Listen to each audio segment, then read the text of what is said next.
Disampaikan oleh Kabid Pelayanan Kesehatan Dinas Kesehatan Muratara, beberapa mobil ambulans saat ini sedang dikumpulkan di halaman Pemkab Muratara untuk dilakukan pengecekan dan perbaikan. Dinkes Muratara pun segera berkoordinasi dengan bagian aset Kabupaten Muratara untuk mengetahui perkembangan mobil ambulans yang saat ini sedang diperbaiki karena mengalami kerusakan.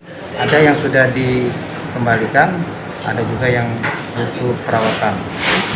Perbaikan mobil tadi sudah disampaikan bahwa ada yang di bengkel dan ada juga di bengkel. Ada ya satu mobil ambulan ada di bengkel perbaikan. Yang double cabin itu? Ada yang satu, ada yang dua. Ya, tidak. Sementara itu, Kepala Bidang Aset Kabupaten Muratara menyampaikan jika mobil ambulans Puskesmas Pauh tersebut saat ini ada di halaman Pemkab Muratara karena sedang menunggu peralatan yang dipesan untuk memperbaiki mobil tersebut. Kemudian ada 23 ambulans di seluruh Puskesmas Muratara. Saat ini sudah ada 4 unit mobil ambulans di Muratara mengalami kerusakan, sehingga membutuhkan waktu untuk memperbaiki semua mobil ambulans tersebut.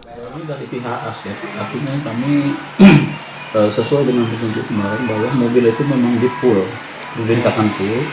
Di situ bukan kami tarik dalam arti apa, karena kendalanya di pool itu memang kendala keadaan kondisi rusak yang kena, bukan berarti ditarik dengan yang lain-lainnya. Artinya mobil dalam keadaan rusak dan sesuai yang diberitakan klarifikasi dari kawan-kawan dari pihak Kesmas juga klarifikasi itu memang membenarkan, kami berhasil membenarkan bahwa kondisinya memang ambulan tersebut memang dalam keadaan rusak dan keberadaannya masih tidak.